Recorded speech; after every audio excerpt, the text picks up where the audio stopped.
Hello friends, তোমরা কেমন আছো? আশা করি ভালো আছো, আর আমিও ভালো আছি। তো আজ আমি বানাবো রুই পোস্ত।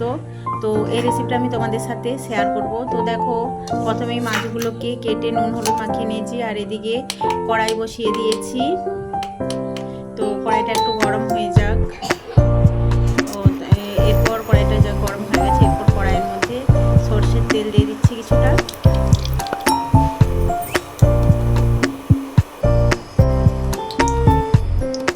এবার তেলটা দেখতে পাচ্ছ ধোয়া উড়ে গেছে, মানে গরম হয়ে গেছে। এরপর মাছগুলো ছেড়ে দিচ্ছি,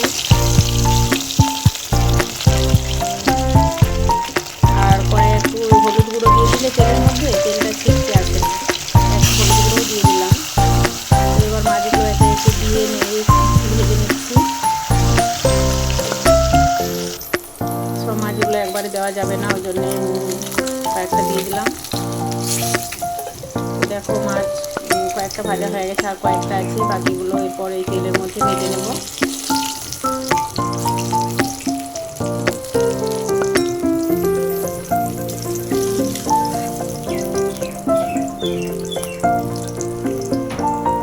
চলো এবার বাকি মাছগুলো এই তেলের মধ্যে ভেজে নিই। কয়েকটা পিস রয়েছে।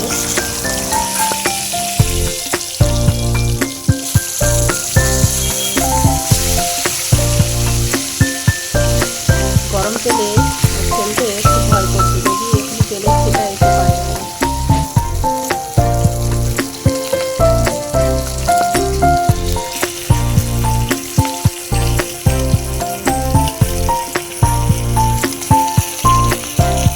এগুলো ভাজা হয়ে গেছে, এগুলো একে একে তুলে নিচ্ছি। ওই তো প্রত্যেকবার ভিডিও করার সময় একটাই আমার সমস্যা হয়, ওই এক হাতে ক্যামেরা থাকে আর এক হাতে করে সব কাজ করতে হয়। তাই যে মাছগুলো তুলছি, দেখতে পাচ্ছ না, অসুবিধা হচ্ছে তুলতে। এইদিকে এক হাতে ক্যামেরা আছে আর এক হাতে করে খুন্তি করে করে মাছগুলো তুলছি। দেরি হয়ে গেল। এবার ওই তেলের মধ্যে কালো জিরে ফোড়ন দিয়ে দিলাম। তো কালো জিরাটা দেখছো হয়ে এসেছে গরম। এরপর পেঁয়াজ কুচি দিয়ে দিলাম, পেঁয়াজ কুচি রেখেছিলাম। তো পেঁয়াজ কুচি দিয়ে একটু নেড়ে ভালো করে কষিয়ে নিচ্ছি পেঁয়াজটাকে। তো পেঁয়াজের গা থেকে তেল ছেড়ে দিয়েছে, একটু ভালো করে নাড়াচাড়া করে নিলাম পেঁয়াজটাকে। তো এবার দিয়ে দেবো বেটে রাখা আদা রসুনের পেস্টকে। এবার আদা রসুনের পেস্টটাকে দিয়ে একটু ভালো করে কষিয়ে নেব।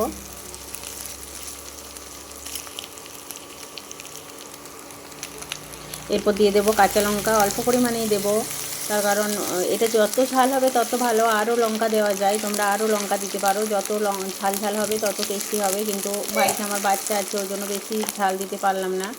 তো এরপর দিয়ে দিচ্ছি এই টমেটো বেটে রেখেছিলাম, তো টমেটো বাটাটা দিয়ে দিলাম। তারপর টমেটোটাকে ভালো করে কষিয়ে নেব এই মশলার সাথে, যাতে টমেটোর যে কাঁচা স্মেলটা সেটা যাতে না থাকে, সেটা চলে যায়, সেই মতো ভালো করে কষিয়ে নিচ্ছি টমেটোটাকে। তো দেখতে পাচ্ছ টমেটোর গা থেকেও তেল ছেড়ে দিয়েছে। এরপর একটু লবণ দিয়ে দিলাম।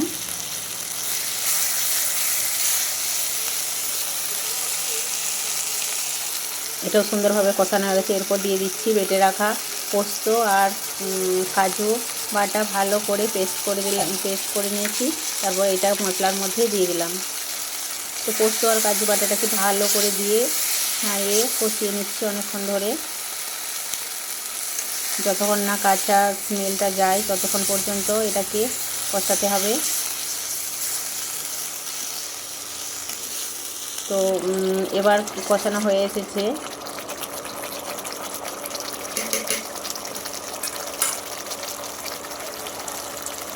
এটার মধ্যে থেকেও তেল ছেড়ে এসেছে। এবার পরিমাণ মতো জল দিয়ে দেবো, বেশি দেবো না, তার কারণ একটু গ্রেভি হবে, তার জন্য পরিমাণ মতো একটু জল দিয়ে দিচ্ছি। এরপর এই মধ্যে দিয়ে দেব আমি কাঁচা লঙ্কা কয়েকটা চিড়ে, কাঁচা লঙ্কা দিয়ে দেবো। আর এই টমেটো দেওয়া আছে না, টক ভাবটা কাটানোর জন্য অল্প পরিমাণে চিনি দিয়ে দিচ্ছি।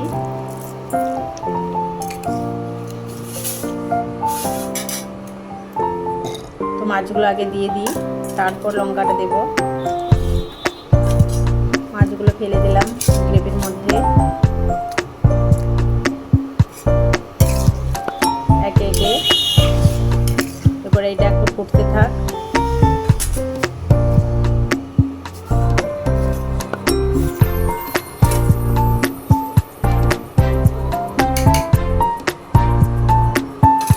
যে কয়েকটা কাঁচা লঙ্কাকে ছিঁড়ে রেখেছিলাম সেই কাঁচা লঙ্কাগুলোকে দিয়ে দিচ্ছি। তারপর একটু ফুটিয়ে গেলেই নামিয়ে নেব। একটু মাখা মাখা হবে, গ্রেভি টাইপের। তারপরে এটাকে নামিয়ে নেব।